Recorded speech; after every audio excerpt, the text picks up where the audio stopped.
Welcome to exam theory. तो SSC MTS 2021 में जितने भी शिफ्टों में आपके एग्ज़ाम कराए गए थे उसके सारे मैथ के सॉल्यूशन आपको इस चैनल पर देखने को मिलेंगे। तो आज हम लोग इस वीडियो में 5/10/2021 के शिफ्ट 2 के सारे मैथ के प्रश्नों के सॉल्यूशन इस वीडियो में देखेंगे। तो वीडियो के अंत तक जरूर बने रहिएगा। तो अगर आप इस चैनल पर नए हैं तो हमारे चैनल को सब्सक्राइब जरूर कर ले। ये हमारा सोशल मीडिया प्लेटफॉर्म है, आप हमसे यहाँ भी जुड़ सकते हैं। इसके लिंक आपको इस वीडियो के डिस्क्रिप्शन बॉक्स में मिल जाएंगे। और इस वीडियो को अपने दोस्तों के साथ शेयर करना बिल्कुल भी नहीं भूलिएगा। तो टोटल आपके जो है इतने डेट और शिफ्टों में एग्जाम कराए गए थे, जिसके जो है 5/10/2021 के शिफ्ट 1 के पहले ही जो है इस शिफ्ट के मैथ के प्रश्नों के सॉल्यूशन इस चैनल पर करा दिए गए हैं। अगर ये वीडियो आपको देखना है तो ये वीडियो आप हमारे चैनल पर जाकर देख सकते हैं। तो इस वीडियो में हम लोग 5/10/2021 के शिफ्ट 2 के सारे मैथ के प्रश्नों के सॉल्यूशन देखेंगे। तो चलिए बढ़ते प्रश्नों की ओर। देखेंगे क्वेश्चन नंबर 1। यहाँ पर क्वेश्चन में दिया गया है कि किसी निश्चित वार्षिक दर पर 4800 रुपये की राशि पर 4.1/2 वर्षों में प्राप्त साधारण ब्याज 1684.8 रुपये है। तो समान राशि पर समान साधारण ब्याज की समान दर से 6.2/3 वर्षों में प्राप्त मिश्र धन यानी कि अमाउंट कितना होगा, ये आपसे पूछा जा रहा है। तो यहाँ पर सबसे पहले हमें क्या निकालना होगा, रेट यानी कि दर निकालना होगा। तभी हम लोग क्या निकाल पाएंगे, अमाउंट यानी कि मिश्र धन निकाल पाएंगे। तो सबसे पहले हमें क्या निकालना होगा, साधारण ब्याज की दर निकालनी होगी। तो दर निकालने के लिए क्या करेंगे, परट आपको फार्मूला पता होना चाहिए। क्या होता है, P/R/T/100 इक्वल टू आपका क्या हो जाता है, इक्वल टू आपका सिंपल इंटरेस्ट यानी कि साधारण ब्याज होता है। ये सिंपल सा फार्मूला होता है जो कि आप ध्यान रखिएगा। तो मूलधन यहाँ पर आपका कितना दिया गया, 4800 रुपया दिया गया है। हमें चाहिए क्या, रेट चाहिए यानी कि दर चाहिए। तो उसे क्या कर देंगे, आर से डिनोट कर देंगे। समय कितना दिया गया, 4.1/2। इसे क्या करेंगे, फ्रैक्शन में चेंज कर लेंगे। तो कितना हो जाएगा, 9/2। तो 2 आपका नीचे चला जाएगा, इंटू क्या हो जाएगा 100 बराबर टोटल आपका सिंपल इंटरेस्ट यानी कि साधारण ब्याज कितना है, तो 1684.80 रुपये है। पॉइंट हटा देंगे तो नीचे कितना चला जाएगा, 100 चला जाएगा। तो 100 से 100 आपका यहाँ पर कट गया। फिर यहाँ पर से 1 शून्य से 1 शून्य आपका यहाँ पर से चला जाएगा। 9 से काटेंगे कितने बार में चला जाएगा, यहाँ पर आपका 9 1 7 9 8 72 6 9 7 63 9 दूनी 18। यहाँ पर फिर क्या करेंगे, यहाँ पर 16 से आपका कट जाएगा। 16 से यहाँ पे काटेंगे तो 16 3 48 30 बार में। फिर यहाँ पर 16 एक बार में, 2 16 7 4 11 16 7 112। 2 से क्या करेंगे, यहाँ पर 30 को काटेंगे तो 15 बार में। 3 से ये 15 5 बार में। ये 3 से कितने बार में चले जाएंगे, 3 3 9 3 9 27। यानी कि रेट यहाँ पर से आपका कितना आ गया, 39/5%, यानी कि 39/5%। यहाँ पर आपका क्या आ गया, रेट यानी कि दर आ गया। तो अब हमें रेट भी पता है, मूलधन भी पता है, समय भी पता है। तो हम लोग यहाँ पर से क्या निकाल सकते हैं, यहाँ पर से हम लोग फिर निकाल सकते हैं कि आपका 6 18 2 20/3। यहाँ पर सबसे पहले हम लोग क्या निकाल सकते हैं, साधारण ब्याज फिर से निकाल सकते हैं। साधारण ब्याज में क्या करेंगे, साधारण ब्याज को मूलधन में जोड़ देंगे तो नया मिश्र धन आपको प्राप्त हो जाएगा। तो साधारण ब्याज निकालने के लिए यही फार्मूला फिर से लगाएंगे। तो मूलधन आपका कितना था, 4800 रुपये। ब्याज इस बार आपका कितना आया, निश्चित ब्याज जो कि कैलकुलेट करने पर कितना आया, 39/5। और समय आपका कितना दिया गया, पूर्णांक में दिया गया, फ्रैक्शन में चेंज करेंगे तो कितना हो जाएगा, 20/3 इंटू आपका कितना हो जाएगा, नीचे 100। हल करेंगे तो 2 शून्य से 2 शून्य चला गया। 5 से 20 आपका कितने 4 बार में चला जाएगा। और 3 से 39 13 बार में चला जाएगा। कितना हो जाएगा आपका, 48 दूनी 96 दूनी 192। 192 इंटू 13 करेंगे तो 13 दूनी 26, 6 हाथ में 2, 13 आपका कितना था 192। 13 नंबर 117, 2 119 हाथ में 11। और 13 और 11 आपका कितना हो जाएगा, 13 और 11 आपके 24 हो जाएंगे। इतना आपका क्या आ गया, साधारण ब्याज। इसमें क्या कर देंगे, मूलधन यानी कि प्रिंसिपल को इसमें जोड़ देंगे तो आपका क्या निकल जाएगा, अमाउंट यानी कि मिश्र धन आ जाएगा। तो जोड़ देंगे यहाँ पर 6 9 8 4 12 4 2 6 1 7, यानी कि 7296 रुपये आपकी क्या आ गई, मिश्र धन आ गई। तो यहाँ पर आपका ऑप्शन नंबर 4 बिल्कुल सही होगा। नेक्स्ट क्वेश्चन देखेंगे, क्वेश्चन नंबर 2। यहाँ पर क्वेश्चन में दिया गया है कि 10 संख्याओं का औसत 18.2 है, प्रथम 4 संख्याओं का औसत 16.6 और अंतिम 7 संख्याओं का औसत 20.8 है। तो यदि चौथी संख्या को निकाल दिया जाए तो शेष संख्याओं का औसत कितना होगा, ये आपसे पूछा जा रहा है। तो यहाँ पर सबसे पहले हमें क्या निकालनी होगी, चौथवी संख्या यानी कि चौथा जो संख्या था उनका क्या निकालना होगा, निश्चित वैल्यू निकालना होगा। तो कैसे निकालेंगे, इसका जो है सिंपल सा तरीका होता है, मैं आपको यहाँ पर बताऊंगा। सबसे पहले 10 संख्याओं का ओवरऑल औसत कितना दिया गया, 18.2 दिया गया। कितना दिया गया, 18.2 दिया गया। फिर बोला गया है कि उनमें से प्रथम 4 संख्याओं का औसत कितना है, 16.6 है। तो ओवरऑल औसत से कितना कम है, तो ओवरऑल औसत से माइनस करेंगे तो आपका कितना कम आ जाएगा, आपका 17, यानी कि 1.6 आ जाएगा। कितना आ जाएगा, 1.6।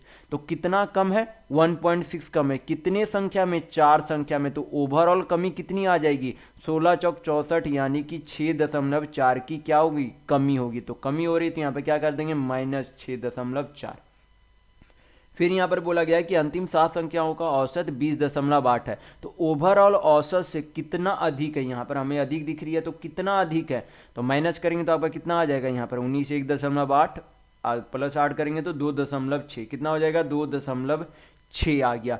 तो 2.6 को क्या करेंगे, 7 से गुना करेंगे, क्योंकि ओवरऑल कमी किस में होगी, 7 संख्या में कमी हुई। तो क्या करेंगे, 26 × 7 करेंगे, तो 26 सत्या आपका कितना हो जाता है, 182, यानी कि 18.2 आ जाएगा। तो यहाँ पर क्या हो रही थी, वृद्धि हो रही है, तो यहाँ पर क्या करेंगे, प्लस में कितना हो जाएगा, 18.2। हल कर लेंगे तो यहाँ पर से क्या निकल जाएगा, चौथी संख्या का निश्चित मान निकल जाएगा। तो हल करेंगे, 18 दूनी 36, 37, 37.4, सॉरी 37 नहीं, 18 दूनी 36, यानी कि 36.4 में से 6.4 माइनस करेंगे तो कितना आ जाएगा आपका 30, यानी कि चौथी संख्या का वैल्यू कितना आ गया, 30 आ गया। अब क्या करेंगे, ओवरऑल योग निकाल के 30 माइनस कर देंगे तो बची संख्याओं का फिर औसत निकाल लेंगे। तो यहाँ पर क्या दिया गया, 10 संख्याओं का औसत 18.2 दिया गया। तो ओवरऑल योग कितना हो जाएगा, योग निकालने के लिए क्या करेंगे, टोटल जो औसत था उनमें टोटल संख्या से क्या कर देंगे, गुना कर देंगे। पॉइंट हटाएंगे, नीचे 10 चला जाएगा, 10 से 10 कट गया आपका। तो ओवरऑल 10 संख्याओं का योग कितना आ गया, 182 आ गया। उसमें से क्या कर देंगे, चौथी संख्या का मान क्या कर देंगे, माइनस कर देंगे। तो चौथी संख्या का मान माइनस करने पर आपका वैल्यू कितना आ जाएगा, 152।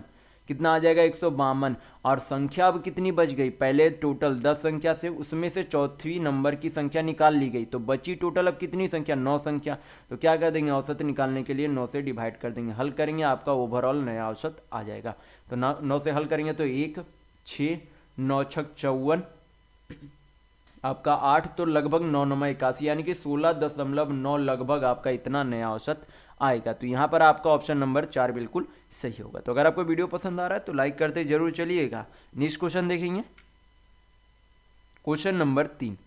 यहाँ पर क्वेश्चन में दिया गया है कि ए किसी वस्तु को 20% के हानि पर बी को बेचता है और बी इस वस्तु को 32% लाभ पर सी को बेचता है और सी इस वस्तु को 20% के हानि पर डी को बेचता है और ए की हानि सी की हानि से 35 रुपये कम है। तो बी को वस्तु, यानी कि बी जो है वस्तु को कितने रुपये में खरीदा था, ये आपसे पूछा जा रहा है। तो यहाँ पर सबसे पहले हम लोग क्या करेंगे, यहाँ पर ए लिखते, फिर बी, फिर सी, फिर डी। तो किसी का वस्तु जो है खुद में उसका मूल्य जो है हमेशा कितना रहता है, 100%। तो मान लेते कि ए के जितना है, यानी कि ए के समय जो है उस वस्तु का दाम कितना था, 100% या फिर 100 यूनिट। फिर बोला गया कि ए जो है क्या करता है, बी को 20% के हानि पर बेच देता है, यानी कि कितने में बेच देगा, 80 में बेच देगा। 100 में अगर 20% के लॉस पर बेच रहा है तो कितने में बेच देगा, 80% में बेच दे रहा है। फिर बोला गया कि बी जो है इस वस्तु को 32% लाभ पर सी को बेचता है। तो बी जो है खरीदा कितने में था, 80 यूनिट में, बेचा कितने, 32% का लाभ पर। तो 32% का फ्रैक्शन वैल्यू कितना होता है, 8/25 होता है, यानी कि 25 यूनिट का सामान कितने यूनिट के, 8 यूनिट के लाभ, यानी कि कितने में बेच दिया, 33 यूनिट में बेच दिया। तो क्या आ गया, ये जो है सीपी जितने, यानी कि सॉरी सी ने उस वस्तु को जितने रुपये में खरीदा था उस वस्तु का फिलहाल मूल्य है। फिर बोला गया कि सी जो है डी को 20% के हानि पर बेच देता है। तो हानि कितने का होगा, सी ने पहले खरीदा कितने में था, सी ने जो है 80 × 33/25 में खरीदा था और उसके जो है जितना मूल्य में खरीदा था उसके 20% के बराबर क्या है, हानि है। तो 20% का फ्रैक्शन वैल्यू कितना होगा, 1/5, यानी कि यहाँ पर क्या करेंगे, इसका 1/5 निकाल लेंगे। तो अब जो है यहाँ पर से हम लोग क्या करेंगे, यहाँ पर से ये जो आपका निकलेगा, ये आपका क्या निकला, ये डी का फिलहाल वैल्यू नहीं है, ये क्या है यहाँ पर आपका ये निकलेगा, ये सी का लॉस निकलेगा। क्या निकलेगा, सी का लॉस निकलेगा। तो हल कर लेते हैं यहाँ पर से, 16 से यहाँ पर काटेंगे, कितने बार में चला जाएगा, 16×5 = 80, कितना हो गया, 16×5 = 80। तो अब हल कर लेंगे, यहाँ पर से आपका कितना आ जाएगा, 16 × 33 करेंगे, तो 16 × 33, 16 × 48, 4 16 3 48 और 4 कितना हो जाएगा 52 बटा 25, 25 से डिवाइड करेंगे तो 25 दूनी 50 .0 आपका कितना हो जाएगा यहाँ पर 16 3 48 4 16 3 48 4 52 25 दूनी 50 21 सॉरी 21 आपका होगा पहले 25 दूनी 50 21 दशमलव आपका कितना बच गया 3 बच गए तो 1 फिर आपका हो गया, फिर आपके कितने बचे 5 तो 25 दूनी 50 यानी कि 21.12% की क्या हुई सी को लॉस हुआ। और ए को जो है कितना लॉस हो रहा था 20% का ओवरऑल लॉस हो रहा था। सी को बेचने पर उस वस्तु पर कितना लॉस हुआ 21.12% का लॉस हुआ। तो प्रतिशत लॉस में यानी कि हानि प्रतिशत में कितने का अंतर है तो 1.12% का अंतर है। और ये अंतर कितने रुपए के बराबर है 35 रुपए के बराबर है। और हमें कितने का चाहिए बी जो है उस वस्तु को खरीदा था कितने में 80% में खरीदा था। कितने में खरीदा था 80% में। तो यहाँ पर से 1% का वैल्यू निकाल लेते फिर हम लोग 80% का वैल्यू निकाल लेंगे। तो हल कर लेते पॉइंट हटाएंगे नीचे 100 चला जाएगा। 7 से यहाँ पर काट लेते तो 7 1 4 7 6 42 7 5 35 1% बराबर आपका वैल्यू कितना आ जाएगा 100 25 500 बटा 16 आ जाएगा। हमें कितने का चाहिए 80% का तो 80 से गुना कर देते। हल करेंगे 16 से 80 5 बार में चला जाएगा 5 25 आपका कितना हो जाएगा 2500 यानी कि बी जो है उस वस्तु को कितने रुपए में खरीदा था तो 2500 रुपये में खरीदा था। तो यहाँ पर आपका ऑप्शन नंबर 4 बिल्कुल सही होगा। नेक्स्ट क्वेश्चन देखेंगे क्वेश्चन नंबर 4। ये आपका क्या है ग्राफ का क्वेश्चन है। यहाँ पर बोला जा रहा है कि 2019 में किसी कंपनी के ए बी सी डी और ई कार्यालय में कार्यरत कर्मचारियों का डिग्री वितरण किया गया है। और उसमें जो है क्या दिया गया है सभी कर्मचारियों का डिग्री के हिसाब से जो है उसका वितरण किया गया है। तो क्वेश्चन में देखेंगे और यहाँ पर बोला गया कि कर्मचारियों की कुल संख्या कितनी है 300 है। तो क्वेश्चन देख लेते हैं हम लोग। क्वेश्चन में पूछा जा रहा है कि किस कार्यालय में कर्मचारी की संख्या ए सी डी और ई कार्यालय में कार्यरत कर्मचारियों की औसत संख्या से 18% अधिक है, ये आपसे पूछा जा रहा है। तो हमें यहाँ पर संख्या से कोई भी मतलब नहीं है क्योंकि प्रतिशत से का वैल्यू फिर से प्रतिशत में पूछा जा रहा है। तो यहाँ पर हम लोग डिग्री से भी निकाल सकते हैं डायरेक्ट प्रतिशत कि कितने का डिग्री का जो है अधिक होगा। तो यहाँ पर चेक कर लेते हैं। सबसे पहले ए जो है कितना 108 है, सी आपका सॉरी टोटल डिग्री निकालने की जरूरत नहीं इसमें। कौन सा आपका नहीं है सी आपका सॉरी सी नहीं बी नहीं है, इसमें बी नहीं है। टोटल कितना होता है 360 डिग्री। 360 में अगर 96 माइनस कर देंगे तो आपका कितना आ जाएगा 360 में 96 160 आपका 36 उधर यानी कि 264 डिग्री। यानी कि इन चारों का मिलाकर कितना है 264 डिग्री है। लेकिन हमें इनका क्या चाहिए पहले औसत। तो टोटल कितने थे 4 कर्मचारी है तो 4 से डिवाइड कर देंगे तो कितना आ जाएगा यहाँ पर 4 छक 24 4 छक 24 यानी कि 66 डिग्री। तो यहाँ पर बोला जा रहा है कि जो औसत आपका आया है उसका 18% अधिक किसके डिग्री से मैच हो रहा है। तो यहाँ पर क्या करेंगे 18% अधिक यानी कि 118% प्रतिशत हटाएंगे नीचे 100 चला जाएगा। हल करेंगे आपका आंसर आ जाएगा। तो हल कर लेते हैं यहाँ पर से 118 अठी तो 18 छक 78 से 0 8 6 और 1 7 708 यानी कि 7788 आएगा। तो 7788 बटा 100 यानी कि 77.88 डिग्री आएगा। यानी कि अप्रॉक्स में आप लगभग बोल सकते हैं कि ये कितने डिग्री के बराबर है 78 डिग्री के बराबर है। तो ये कौन से कर्मचारी का 78 डिग्री यहाँ पर दिया गया है तो सी वाले कर्मचारी का। तो यहाँ पर आपका ऑप्शन नंबर 2 बिल्कुल सही होगा। नेक्स्ट क्वेश्चन देखेंगे क्वेश्चन नंबर 5। यहाँ पर क्वेश्चन में दिया गया है कि जब यक्स को 24 30 36 और 46 में से प्रत्येक से घटाया जाता है तो इस क्रम में प्राप्त संख्याएं समान अनुपात में होती है। तो आपसे पूछा जा रहा है कि 2x + 3 और 3x + 2 के बीच मध्य अनुपाती यानी कि मीन प्रोपोर्शनल क्या होगा। तो जब भी आपको इस तरीके का प्रश्न दिखे तो आप ये पहले लाइन पे बिल्कुल भी ध्यान नहीं देंगे क्योंकि अगर आप बेसिक से बनाना जाएंगे तो काफ़ी लंबा ये मैथ बनेगा। तो हम लोग क्या करेंगे हिट एंड ट्रायल मेथड यहाँ पे लगाएंगे यानी कि x का वैल्यू खुद से कोई मान पुट करेंगे और देखेंगे कि कौन सा आंसर मैच कर रहा है। अगर आंसर मैच कर जाएगा तो आपका वही आंसर होगा।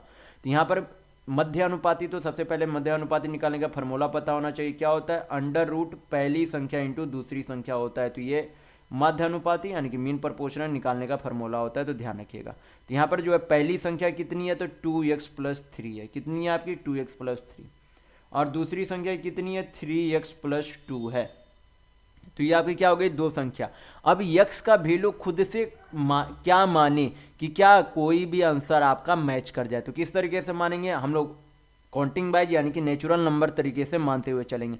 सबसे पहले यक्स का वैल्यू जो है 1 पुट करके देखेंगे। तो अगर यक्स का वैल्यू 1 पुट करते तो आपका कितना हो जाएगा, 2 एकम 2 यानी कि 3 और 2 कितना हो जाएगा 5 इंटू कितना हो जाएगा 3 और 2 5, 5 पच्चे 25 यानी कि अंडर रूट क्या आएगा बाहर 5 आएगा। 5 क्या आपका ऑप्शन में नहीं है तो आपका ये आंसर नहीं हो सकता। अगला आप क्या करेंगे, 2 पुट करके देखते हैं तो आपका कितना हो जाएगा, 2 दूनी 4 3 7, 3 दूनी 6 2 8, 8 सते 56, कोई भी आपका आंसर मैच नहीं करेगा। 3 पुट करके देखेंगे तो 3 दूनी 6 3 9 इंटू आपका कितना हो जाएगा 3 3 9 2 11, 11 नंबर 99, कोई भी ये आपका अंडर रूट कोई भी आंसर मैच नहीं करेगा।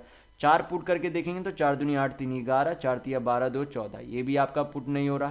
तो 5 पुट करके देखेंगे, 5 दूनी 10 3 13, 5 तिया 15 2 17, ये भी आपका 2 प्राइम नंबर है तो ये भी आपका नहीं होगा। 6 पुट करके देखते हैं, 6 दूनी 12 3 15, 6 तिया 18 2 20, तो आपका कितना हो जाएगा यहाँ पर रूट 300 और रूट 300 किसका वैल्यू होता है, 10 रूट 3 का वैल्यू होता है। तो क्या ये ऑप्शन में मैच कर रहा है, तो बिल्कुल मैच कर रहा है, तो यही आपका क्या हो जाएगा आंसर हो जाएगा। तो यहाँ पर आपका ऑप्शन नंबर 1 बिल्कुल सही हो जाएगा। तो यहाँ पर इसी तरीके से आप परीक्षाओं में भी बनाया करेंगे। ये काफ़ी जो है आपका लगभग बार जो है यक्स का वैल्यू 2 3 4 ही पुट करने पर आ जाता है, लेकिन ये 6 पुट करने पर आया तो कोई दिक्कत नहीं है, क्योंकि बेसिक से अगर आप ये बनाने जाएंगे तो इससे भी काफ़ी लंबा और समय भी आपका काफ़ी लग जाएगा। तो इसी तरीके से आप इस मैथ को हमेशा बनाया करेंगे। तो नेक्स्ट क्वेश्चन देखेंगे, क्वेश्चन नंबर 6। यहाँ पर क्वेश्चन में दिया गया है कि कोई व्यक्ति शांत जल में 5 मीटर प्रति सेकंड की चाल से नाव चला सकता है और धारा की चाल 6 किलोमीटर प्रति घंटा है, तो उसके द्वारा धारा की दिशा में 76.8 किलोमीटर की दूरी तय करने में लगने वाला समय घंटा में कितना है, ये आपसे पूछा जा रहा है। तो दूरी किस में, किलोमीटर में, धारा की चाल किस में, किलोमीटर प्रति घंटा में, समय किस में पूछा जा रहा है, घंटा में। तो जो शांत जल में जो नाव की चाल होनी चाहिए वो किस में होनी चाहिए, किलोमीटर प्रति घंटा में होनी चाहिए। तो क्या करेंगे, इस मीटर प्रति सेकेंड के चाल को किलोमीटर प्रति घंटा में चेंज करने के लिए क्या करेंगे, 18/5 से गुना करेंगे। हल करेंगे, 5 से 5 चला गया, यानी कि नाव का चाल किलोमीटर प्रति घंटा में कितनी आ गई, 18 किलोमीटर प्रति घंटा। हमें क्या चाहिए, समय चाहिए। तो टाइम निकालने का फार्मूला क्या होता है, डिस्टेंस बाय स्पीड होता है, यानी कि समय बराबर दूरी बटा चाल होता है। तो फार्मूला ध्यान रखिएगा। तो टोटल दूरी कितना तय करना है, 76.8 किलोमीटर दूरी तय करना है, और धारा की दिशा में जा रही है। तो धारा की दिशा में क्या हो जाता है, नाव की चाल प्लस धारा की चाल क्या हो जाती है, जुट जाती है, यानी कि कुल चाल क्या हो जाएगी, नाव की चाल प्लस धारा की चाल। तो कुल चाल कितनी हो जाएगी, 18 + 6 यानी कि 24 किलोमीटर प्रति घंटा। हल करेंगे, आपका समय यानी कि टाइम आ जाएगा। तो 24 दिया आपका 72 होते, 4 बचा 24 दूनी 48, यानी कि 3.2 घंटे आपका कुल समय लगेगा। तो यहाँ पर आपका ऑप्शन नंबर 2 बिल्कुल सही होगा। नेक्स्ट क्वेश्चन देखेंगे, क्वेश्चन नंबर 7। यहाँ पर क्वेश्चन में दिया गया है कि ए और बी की मासिक आय का अनुपात 2:3 है और उनकी बचत का अनुपात 3:4 है। यदि ए की आय बी के बचत के बराबर है तो ए और बी के व्यय का अनुपात ज्ञात करें कि कितना होगा। तो यहाँ पर जो है हम लोग क्या करेंगे, ए और बी, यहाँ पर क्या दिया गया है, इनकम यानी कि आय का अनुपात दिया गया है, कितना दिया गया है, 2:3।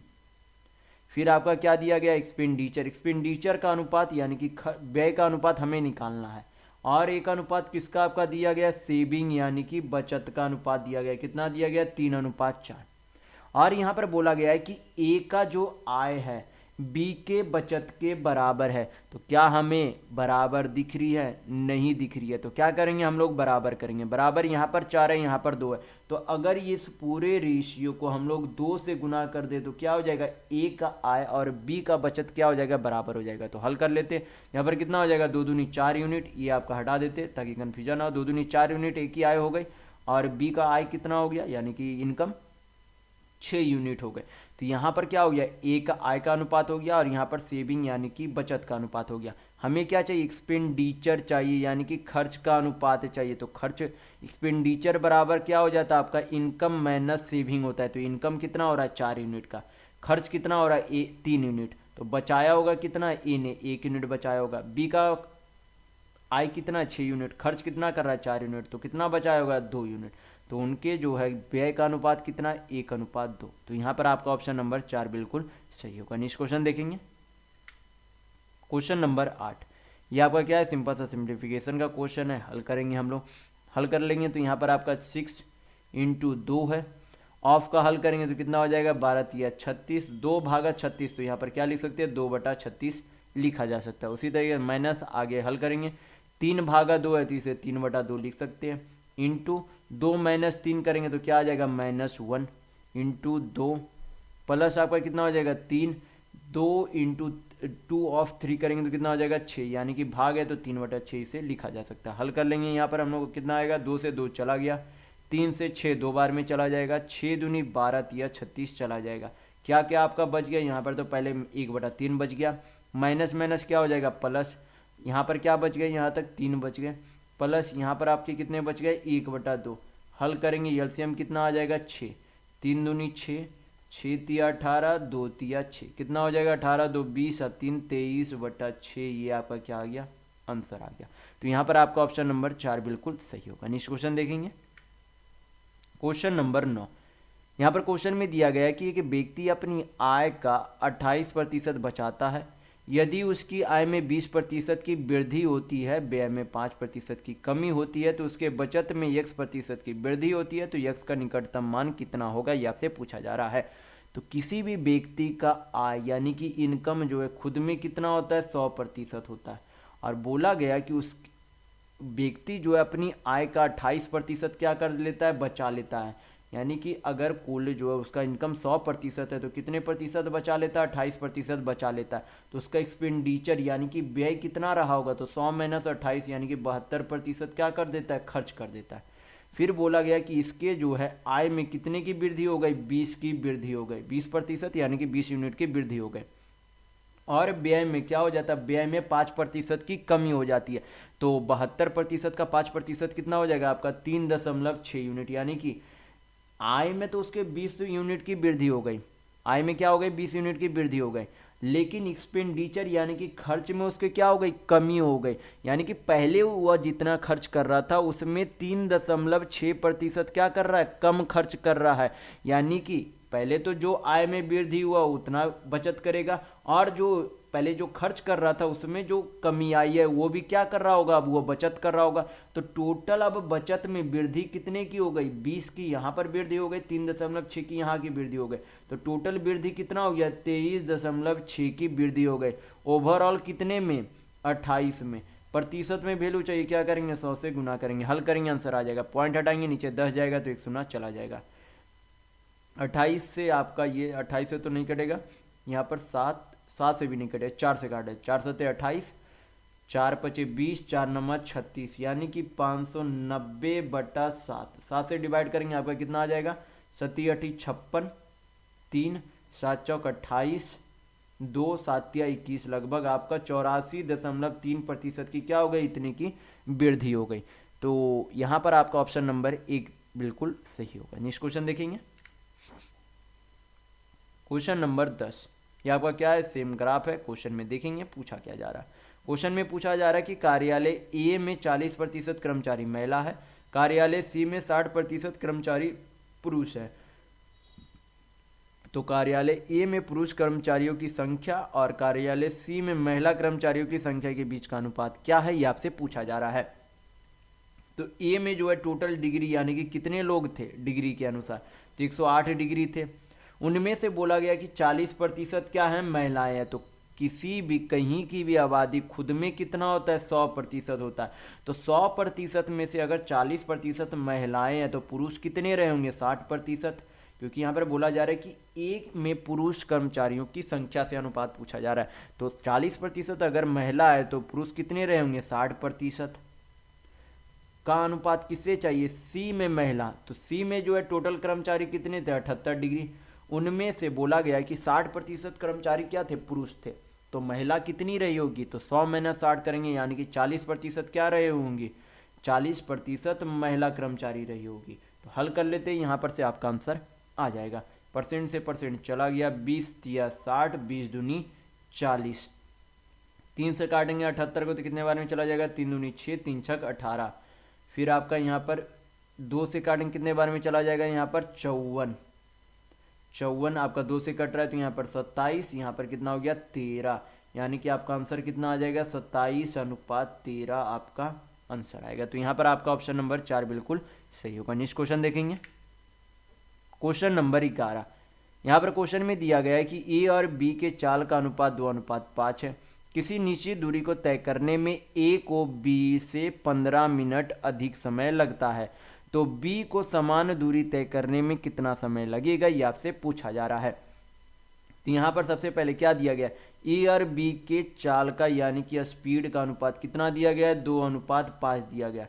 और चाल का उल्टा क्या होता है, समय यानी कि टाइम होता है। कितना अनुपात है, 5:2। तो यहाँ पर बोला गया कि ए जो है बी से 15 मिनट अधिक लेता है, तो यूनिट में कितना अधिक ले रहा है, ये 5 यूनिट ले रहा है, बी 2 यूनिट ले रहा है, यानी कि यूनिट में कितना अधिक ले रहा है, तो 3 यूनिट अधिक ले रहा है। और समय में कितने मिनट के बराबर है, 15 मिनट के बराबर है, तो 1 यूनिट का वैल्यू कितना हो जाएगा, 5 मिनट।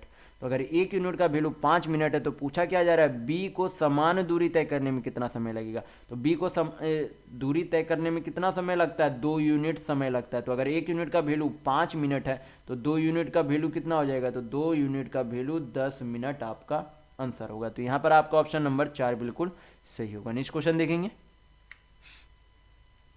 Question number 12।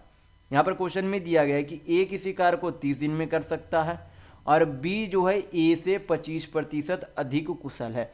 यहाँ पर क्या करेंगे, सभी हम लोग दिन निकालते हुए चलेंगे। तो ए का यहाँ पर 30 दिन हो गया, बी का आपका कितना दिन हो जाएगा, तो बी जो है बोला गया है कि ए से 25% अधिक कुशल है, तो 25% का फ्रैक्शन वैल्यू कितना होगा, 1/4।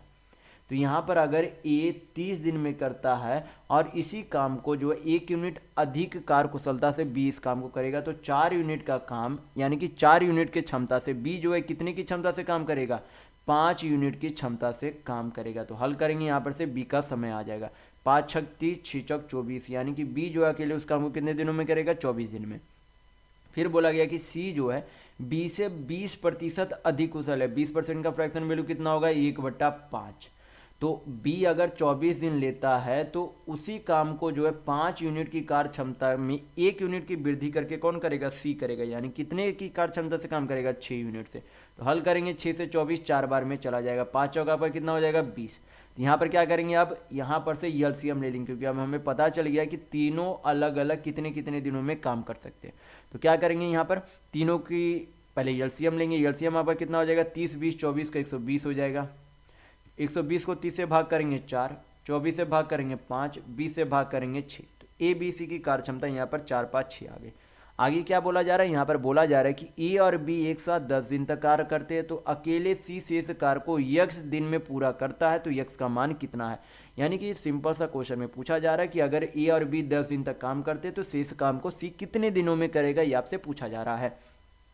तो यहाँ पर सबसे पहले ए और बी मिलकर टोटल जो है एक दिन में कितना काम करते हैं, ए जो है 4 यूनिट काम करता है, बी 5 यूनिट काम करता है, तो टोटल कितना काम कर लेंगे, 5 4 9 यूनिट।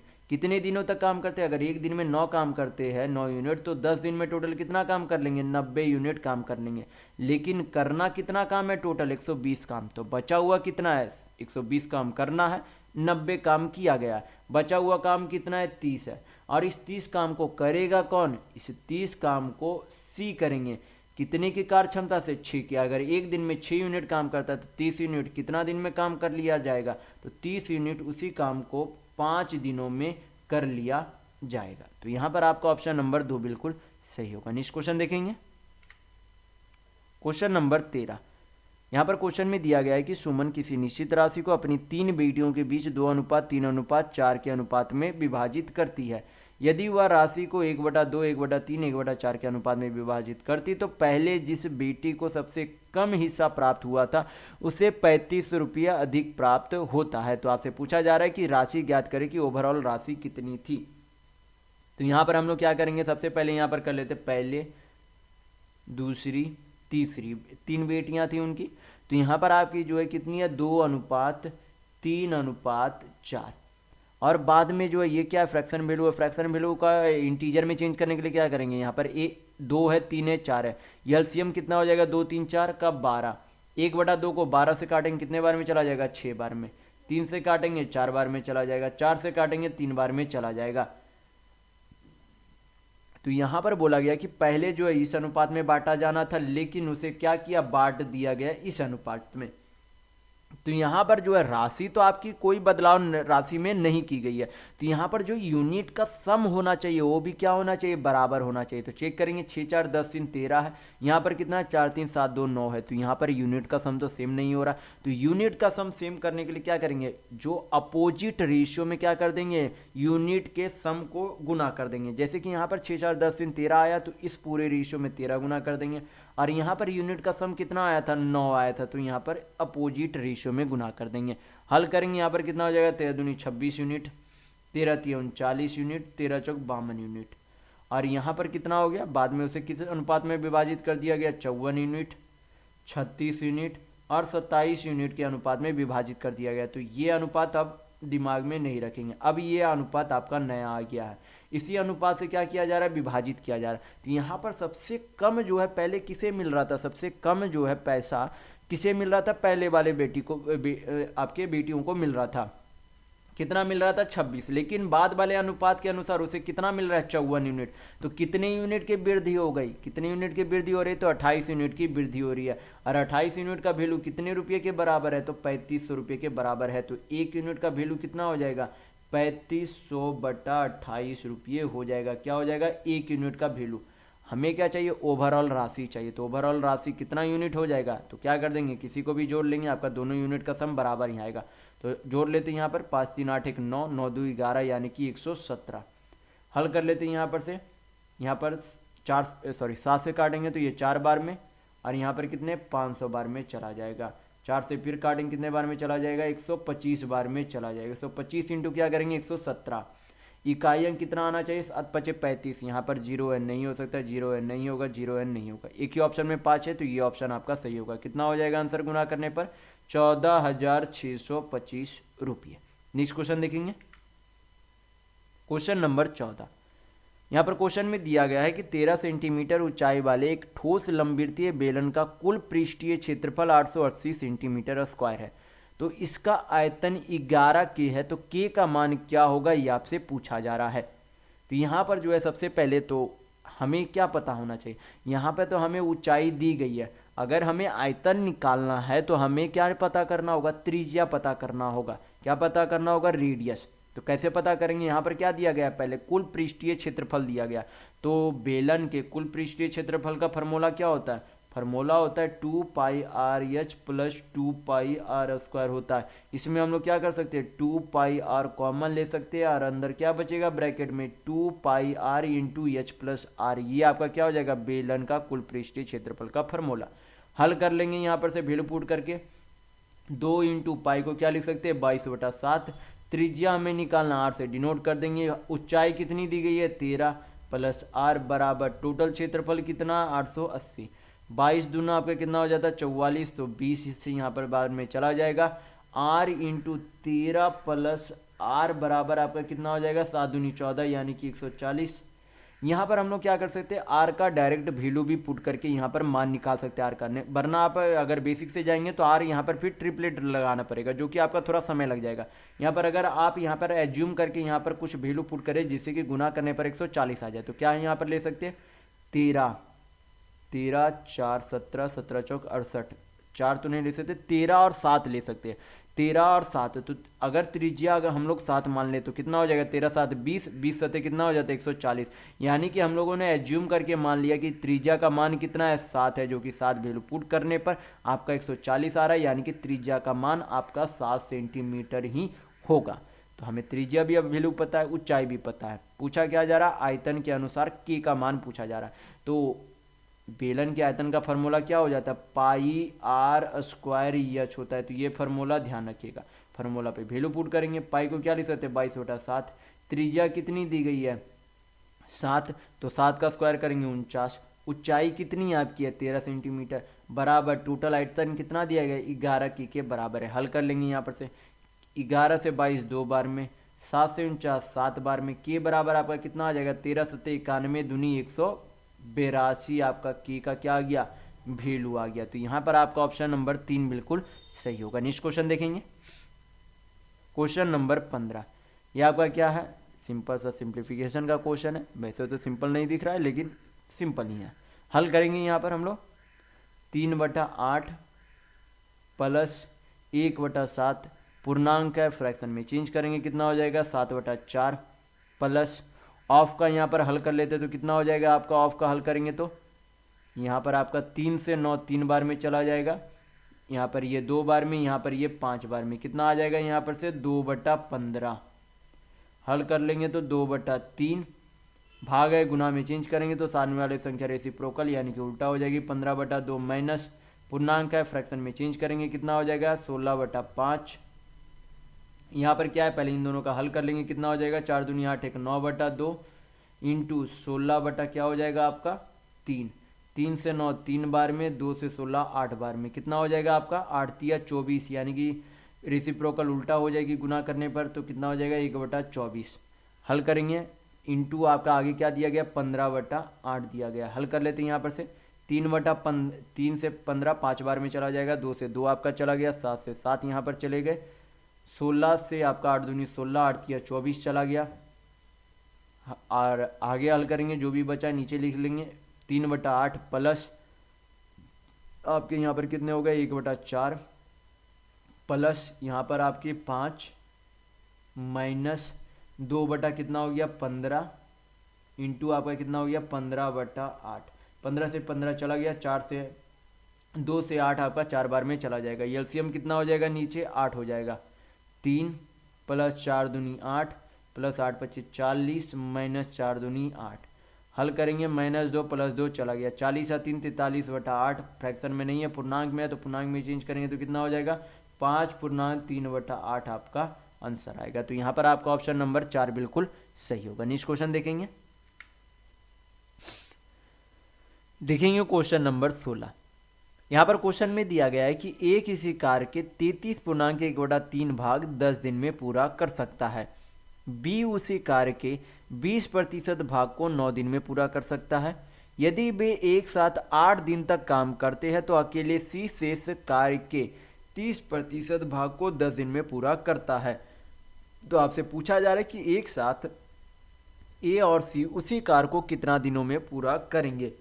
तो यहाँ पर सबसे पहले हमें क्या निकालनी होगी, ए और बी जो है कितने दिनों में कुल काम को कर सकते हैं ये हम लोगों को निकालना पड़ेगा। तो यहाँ पर सबसे पहले क्या दिया गया है कि ए जो है 33/1/3 यानी कि इसे फ्रैक्शन में चेंज करेंगे तो कितना हो जाएगा 1/3। और आपको पता होना चाहिए कि टाइम एंड वर्क में टोटल वर्क जो होता है हमेशा वो कितना होता है 1 यूनिट होता है। तो यहाँ पर दिया गया है कि अगर 1/3 यूनिट 10 दिन में कर सकता है तो टोटल 1 यूनिट कितने दिनों में काम में यानी कि कितने दिनों में उस काम को करेगा पूरा।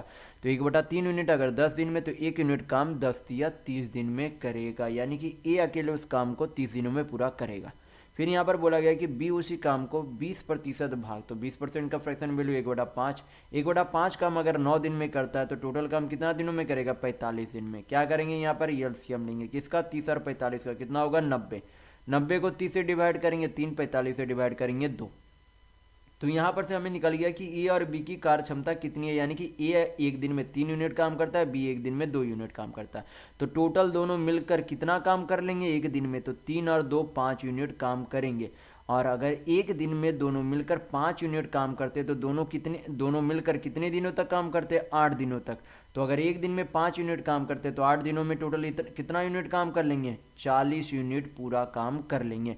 लेकिन करना कितना काम था 90 काम, किया गया काम कितना है 40 काम, बचा हुआ काम कितना है तो 50 यूनिट काम बचा हुआ। 90 करना था 40 किया गया तो बचा हुआ काम 50 यूनिट है। तो बोला गया कि इस 50 यूनिट के 30% भाग को 10 दिन में पूरा किया जाता है। तो यहाँ पर से हमें क्या निकालनी होगी सी की कार्य क्षमता निकालनी होगी। तो कार्य क्षमता यानी कि इफिशियंसी निकालने का फॉर्मूला क्या होता है टोटल वर्क बाई टाइम होता है, यानी कि टोटल वर्क या फिर रिमेनिंग वर्क भी यहाँ पर लिख सकते हैं।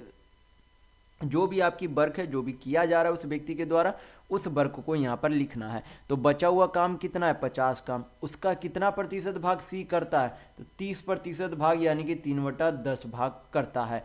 कितने दिनों में 10 दिन में पूरा करता है। तो हल करेंगे तो यहाँ पर से क्या आ जाएगी सी की कार्य क्षमता आ जाएगी। तो हल कर लेते हैं यहाँ पर 0 से 0 चला गया, 5 से 10 2 बार में चला जाएगा, यानी कि सी की कार्य क्षमता कितनी आ गई 3/2।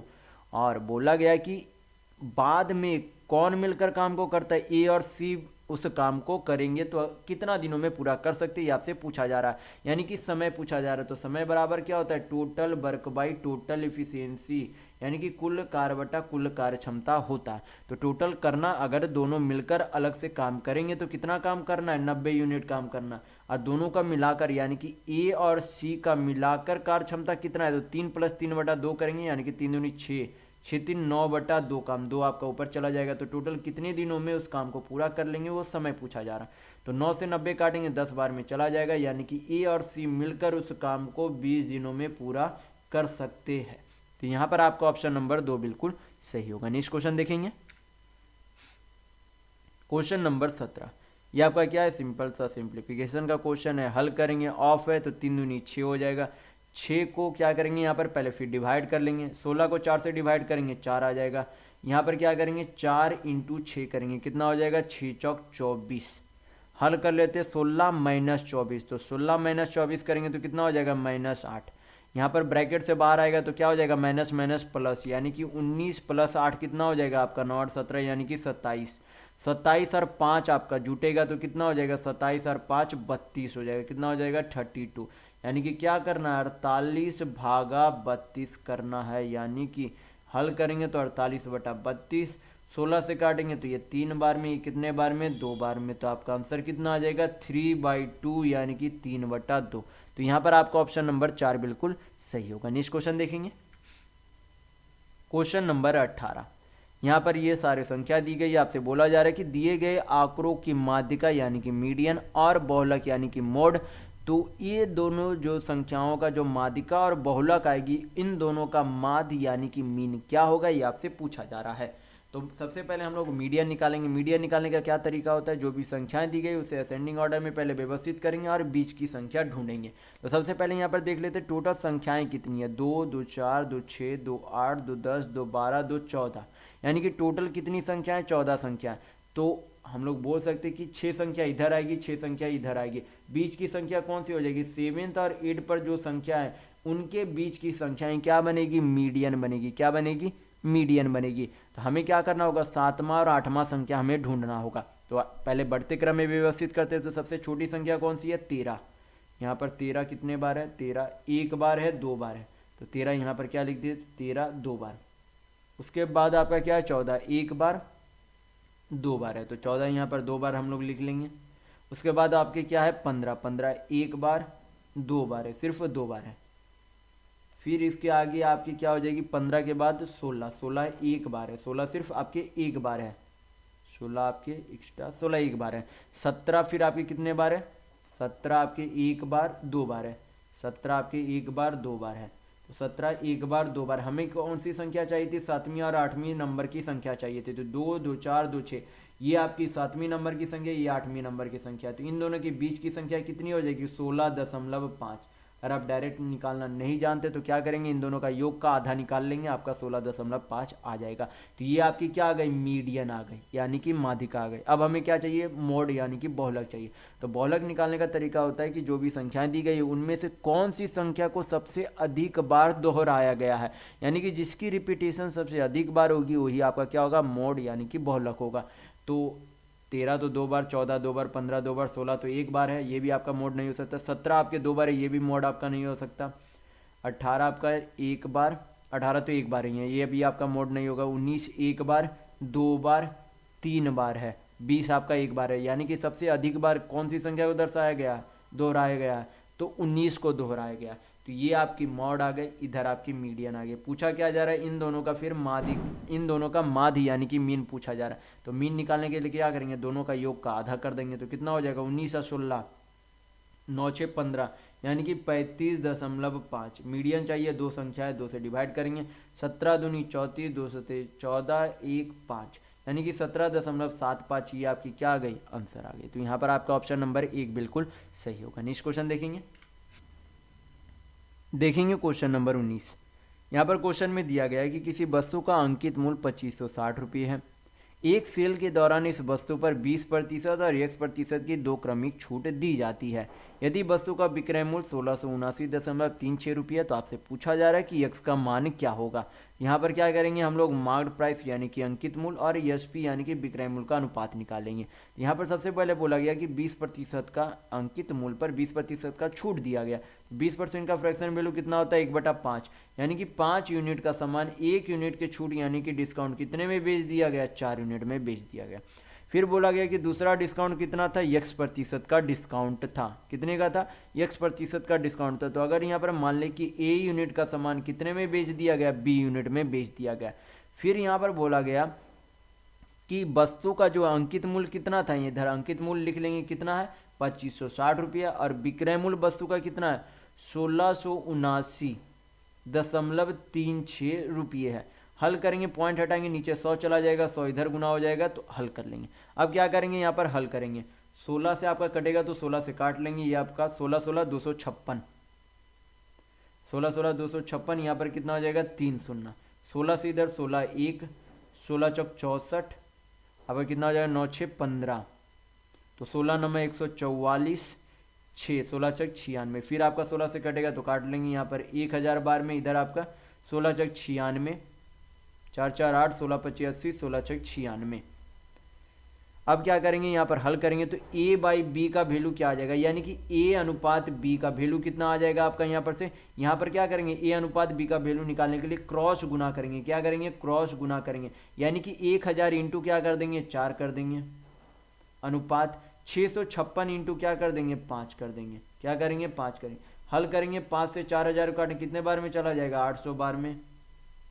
फिर क्या करेंगे, 8 से आपका कट रहा है तो काट लेंगे, यहाँ पर कितने बार में, 100 बार में चला जाएगा। यहाँ पर 8 8 64, 8 दूनी 16, यानी कि 100 यूनिट का सामान कितने में बेचा जा रहा था, 82 यूनिट में, यानी कि कितने का छूट दिया जा रहा है, तो 18% का छूट यानी कि डिस्काउंट दिया जा रहा है।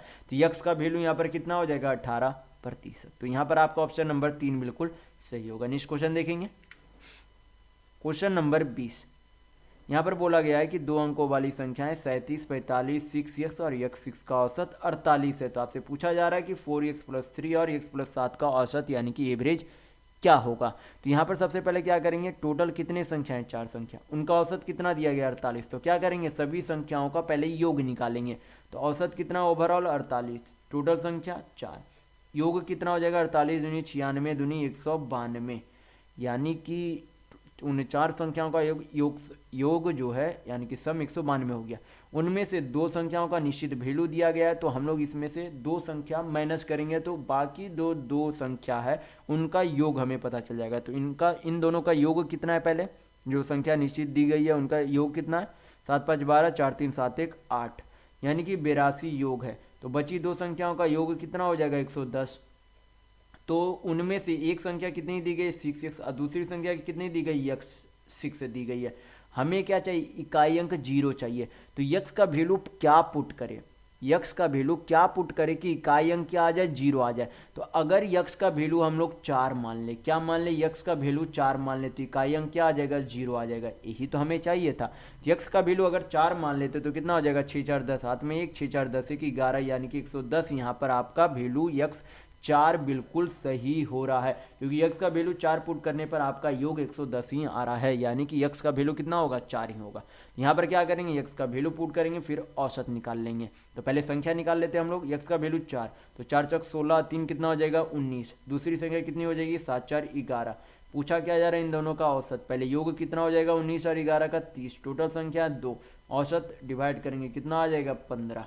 यहाँ पर आपका ऑप्शन नंबर 4 बिल्कुल सही होगा। नेक्स्ट क्वेश्चन देखेंगे, क्वेश्चन नंबर 21। यहाँ पर क्वेश्चन में दिया गया है कि 120 मीटर लंबे और 98 मीटर चौड़े आयताकार प्लांट के दोनों भुजाओं की चौड़ाई से लगी हुई अर्धवृत्ताकार फुलवारी है। तो 16.5 रुपये प्रति मीटर की दर से प्लांट के चारों ओर बार लगाने की लागत ज्ञात करेगी, कितना होगा। तो मैं आपको फिगर से समझाने की कोशिश करता हूँ कि क्वेश्चन में असल में बोला क्या जा रहा है। तो क्वेश्चन में पहले बोला जा रहा है कि एक आयताकार क्या है, प्लांट है। एक आयताकार क्या है, प्लांट है।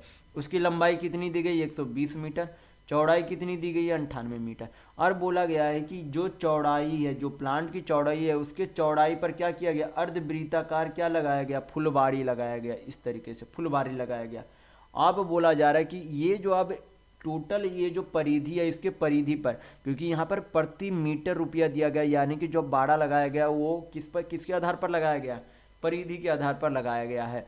तो परिधि के आधार पर, यानी कि इस तरीके से मान लेते कि ये जो आपकी है, मैं यहाँ पर जो लाइन दे रहा हूँ उसके अनुसार ये इसके परिधि पर क्या लगाया गया, बार इस तरीके से लगाया गया है। तो अगर बोला जा रहा है कि प्रति मीटर 16.5 रुपये का लगता है पैसा बार लगाने का, तो टोटल ओवरऑल रुपया कितना लगेगा।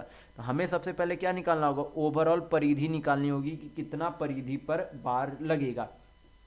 तो हमें जो है अर्धवृत्त यहाँ पर है, अर्धवृत्त यहाँ पर है, दोनों मिलकर क्या बन जाएगी, एक पूर्ण वृत्त बन जाएगी। यानी कि पूर्ण वृत्त की परिधि पर क्या लगेगा, बार लगेगा, प्लस इसकी लंबाई पर। चौड़ाई तो आपका इसमें झप गया, फुलवारी जो लगा था चौड़ाई आपका इसमें झप गया, बचा आपकी कौन सी, लंबाई। तो दोनों तरफ लंबाई तरफ भी बार लगेगी। तो हल कर लेते हैं यहाँ पर। सबसे पहले अर्धवृत्त अर्धवृत्त मिलकर पूरा वृत्त बन जाएगा, तो 2πr फॉर्मूला लगा देंगे हम लोग परिधि का, 2π। इसकी त्रिज्या कितनी हो जाएगी, ये तो आपकी पूरी डायमीटर हो जाती है, त्रिज्या क्या हो जाएगी उसकी, आधा, आधा कितना हो जाएगी, 49, यानी कि इंटू क्या कर देंगे 49। हल करेंगे, 7 7 49, 7 दूनी 14, 14 दूनी 28 2, 14 दूनी 28 2 30, यानी कि 308 मीटर क्या हो गई, ये चौड़ाई पर आपका लगेगा। और इसकी लंबाई की परिधि कितनी हो जाएगी, लंबाई इधर 120 मीटर, इधर 120 मीटर, यानी कि टोटल 240 मीटर लगेगी। तो टोटल कितने परिधि पर आपकी लगेगी बाढ़, तो कितनी लगेगी, इधर 4 8 3 2 5, और 1 मीटर का कितना लगता है, 16.5 रुपये। तो ओवरऑल रुपये निकालने के लिए क्या करेंगे, गुना कर देंगे, पॉइंट हटाएंगे, नीचे 10 चला गया, 5 से काटेंगे 2 बार में, ये कितने बार में चला जाएगा, 33 बार में, 2 से काटेंगे आपका 27 और 4, हल करेंगे, 4 तिया 12, इकाई अंक 2 आना चाहिए, 9 है नहीं होगा, 3 है नहीं होगा, 0 है नहीं होगा, एक ही ऑप्शन है, यानी कि आपका ऑप्शन नंबर 2 बिल्कुल सही होगा। कितना हो जाएगा ओवरऑल रुपये, 9042 रुपये। नेक्स्ट क्वेश्चन देखेंगे, क्वेश्चन नंबर 22। यहाँ पर क्वेश्चन में दिया गया है कि किसी वस्तु को 820 रुपये में बेचकर अभी को 18% की हानि होती है। तो आपसे पूछा जा रहा है कि 25.5% लाभ प्राप्त करने के लिए उस वस्तु को कितने में बेचना चाहिए। तो यहाँ पर जो है बेचा कितने में, 820 रुपये में। किसी भी वस्तु का जो है क्रय मूल्य जो है खुद में कितना होता है, 100%। तो 100% का सामान 18% के हानि में, यानी कि कितने में बेच रहा है, 82% में। लेकिन बेचना उसे कितना में, 25.5% के लाभ पर, यानी कि कितने में बेचना होगा उसे, 125.5% में बेचना होगा। हल करेंगे, यहाँ पर से आपका क्या आ जाएगा, वस्तु का नया विक्रय मूल्य यानी कि नया एसपी आ जाएगा। हल कर लेते हैं, पॉइंट हटाएंगे, नीचे 10 चला जाएगा, 1 0 चला गया, 82 से 82 चला गया। तो आपका जो है नया एसपी यानी कि नया विक्रय मूल्य कितना आ गया, 1255 रुपये। तो यहाँ पर आपका ऑप्शन नंबर 1 बिल्कुल सही होगा। नेक्स्ट क्वेश्चन देखेंगे, क्वेश्चन नंबर 23। यहाँ पर क्वेश्चन में दिया गया है कि वह छोटी से छोटी संख्या ज्ञात करे जिसे 2963 से घटाने पर परिणाम संख्या को जब 9 10 15 से विभाजित किया जाता है तो प्रत्येक स्थिति में 5 शेषफल प्राप्त होता है। तो यहाँ पर सबसे पहले यहाँ पर क्या करेंगे, 9 10 15 का एलसीएम लेंगे। एलसीएम कितना हो जाएगा, 90। 9 10 15 का एलसीएम 90 आपका होगा। तो अब जो है शेष बोला जा रहा है कि जब इन तीनों संख्याओं से विभाजित किया जाता है तो प्रत्येक स्थिति में शेषफल कितना प्राप्त होता है, 5। तो क्या करेंगे, शेषफल को पहले ही माइनस कर देंगे। क्या करेंगे, शेषफल को 5 पहले ही माइनस कर देंगे। तो संख्या कितनी हो जाएगी, 5 माइनस करेंगे तो 2958 हो जाएगी। अब क्या करेंगे, 90 से डिवाइड करेंगे, जो शेषफल आएगा उसको क्या कर देंगे, वही आपका आंसर होगा। हल करेंगे हम लोग तो 9 तिया 27, 270, 5 यहाँ पर कितना हो गया, 2 यहाँ पर 8, 9 दूनी 18, यहाँ पर आपका कितना हो जाएगा 180, कितना शेष बचेगा 8 7, यानी कि 78 जो शेष आया वही आपका क्या होगा, उतना ही संख्या घटाने पर ये संख्या क्या हो जाएगी, इन तीनों संख्याओं से पूर्णतः विभक्त होगी। तो वही 78 ही आपका आंसर होगा। तो यहाँ पर आपका ऑप्शन नंबर 3 बिल्कुल सही होगा। नेक्स्ट क्वेश्चन देखेंगे, क्वेश्चन नंबर 24। यहाँ पर क्वेश्चन में दिया गया है कि जब ब्याज हर 8 महीने के बाद संयोजित होती है तो किसी निश्चित राशि पर वार्षिक 15% की दर से 2 वर्षों में प्राप्त चक्रवृद्धि ब्याज 3641 रुपये है। तो आपसे पूछा जा रहा है कि वह राशि यानी कि मूलधन क्या है, वो आपसे पूछा जा रहा है। तो यहाँ पर से जो बोला गया है क्वेश्चन में कि जो ब्याज लग रहा है वो कैसा लग रहा है, 8 महीने पर ब्याज लग रहा है, यानी कि प्रति वर्ष ब्याज ना लगकर कितने समय पर ब्याज लग रहा है, तो 8 महीने का सर्कल चल रहा है, यानी कि प्रत्येक 8 महीने के बाद क्या लग रहा है, चक्रवृद्धि ब्याज यानी कि कंपाउंड इंटरेस्ट लग रहा है। तो यहाँ पर सबसे पहले हमें निकालना होगा कि 8% में, क्योंकि ये जो रेट दिया गया है वो 1 साल का रेट दिया गया है, तो हमें पता करना होगा कि 8 महीने में कितने प्रतिशत का ब्याज लगेगा। तो 15% का 1 साल में ब्याज लगता है, कितने महीने का होता है 1 साल, तो 12 महीने का, कितने महीने के लिए लग रहा है 8 महीने के लिए। हल करेंगे 4 दूनी 8, 4 तिया 12, 3 से 15, 5 बार में, यानी कि 8 महीने में कुल कितने ब्याज लगेंगे 10%। और 2 साल में कुल ये सर्कल कितना बार चलेगा, क्योंकि 1 साल में 12 महीना, 2 साल में कितना महीना 24 महीने होते हैं, तो 8-8 महीने के कितना सर्कल आपका बन जाएगा 3 सर्कल, यानी कि ये जो है आपका कितना टर्म चलेगा 3 बार का टर्म चलेगा। तो यानी कि 10-10% का 3 बार क्या लगेगा चक्रवृद्धि ब्याज लगेगा। तो मैं यहाँ पर आपको डायरेक्ट एक परसेंटेज बता देता हूँ जो कि आप ध्यान रखिएगा। जब भी आपका 10% का ब्याज आपका रहे, यानी कि रेट 10% रहे, और 2 साल का क्या पूछे, 2 साल का कंपाउंड इंटरेस्ट ओवरऑल पूछे, तो ओवरऑल प्रतिशत में ब्याज कितना हो जाता है चक्रवृद्धि ब्याज 21% होता है। अगर 3 साल का आपसे पूछे तो ओवरऑल ब्याज कितना होता है 33.1% होता है। अगर 4 साल का आपसे पूछे तो 4 साल का कितना होता है 46.41% होता है। तो ये काफ़ी बार पूछे जाते हैं, तो ये तीनों प्रतिशत आप याद रखिएगा, 2 साल का 21%, 3 साल का 33.1 और 4 साल का 46.41% होता है। तो यहाँ पर कितने टर्म का लग रहा है 3 टर्म, यानी कि 3 साल का प्रतिशत लगेगा। कितना प्रतिशत ब्याज लग रहा है 33.1% ब्याज लग रहा है। इतने प्रतिशत के बराबर ब्याज रुपये में कितना दिया गया 3641 रुपया दिया गया। पूछा क्या जा रहा है राशि, यानी कि प्रिंसिपल, यानी कि मूलधन पूछा जा रहा है। तो आपको पता होना चाहिए कोई भी मूलधन खुद में कितना होता है 100% होता है, यानी कि असल में हमें क्या चाहिए 100% का वैल्यू चाहिए। हल करेंगे, पॉइंट हटाएंगे, नीचे 10 चला जाएगा, 331 से काटेंगे कितने बार में, एक बार में। आपका कितना हो जाएगा यहाँ पर आपके 331 3 यानी कि 331 फिर तो 1 आ जाएंगे, यानी कि 1% का वैल्यू कितना आ गया 110 रुपये। हमें क्या चाहिए 100% का वैल्यू, 100 से गुना करेंगे तो कितना आ जाएगा 11,000 रुपये, यानी कि राशि कितनी आ गई 11,000 रुपये। तो यहाँ पर आपका ऑप्शन नंबर 1 बिल्कुल सही होगा। नेक्स्ट क्वेश्चन देखेंगे, क्वेश्चन नंबर 25। ये आपका क्या है इस ग्राफ, ये आपका सेम ग्राफ है, ग्राफ मैं पहले ही समझा चुका हूँ। क्वेश्चन देखेंगे, क्वेश्चन में बोला जा रहा है कि सी और ई कार्यालय में कर्मचारियों की कुल संख्या ए कार्यालय में कर्मचारियों की संख्या से कितने प्रतिशत कम है, ये आपसे पूछा जा रहा है। तो सी और ई में मिलाकर टोटल कितने डिग्री है, तो 8 8 16 7 1 8 1 9 यानी कि 96 डिग्री है। और ए में कितनी डिग्री है 108 डिग्री है। तो कितने कम है, यानी कि इन दोनों का मिलाकर जो है ए से कितना कम है, तो ए से आपका 8 4 12 डिग्री कम है। किससे तुलना करना है ए वाले कर्मचारी से, तो 108 से। प्रतिशत में वैल्यू चाहिए, क्या करेंगे 100 से गुना करेंगे। हल करेंगे 12 9 108, 100/9 यानी कि 11.1/9%। इतना प्रतिशत क्या है कम है। तो यहाँ पर आपका ऑप्शन नंबर 3 बिल्कुल सही होगा। तो इस वीडियो में बस इतना ही। अगर आपको वीडियो पसंद आए तो लाइक कीजिएगा, नए हैं तो चैनल को सब्सक्राइब जरूर कर लीजिएगा। ये हमारा सोशल मीडिया प्लेटफॉर्म है, आप हमसे यहाँ भी जुड़ सकते हैं। इसके लिंक आपको इस वीडियो के डिस्क्रिप्शन बॉक्स में मिल जाएंगे। और इस वीडियो को अपने दोस्तों के साथ शेयर करना बिल्कुल भी नहीं भूलिएगा। तो वीडियो में बस इतना ही। वीडियो के अंत तक बने रहने के लिए बहुत बहुत धन्यवाद। आशा करता हूँ आपका दिन शुभ हो।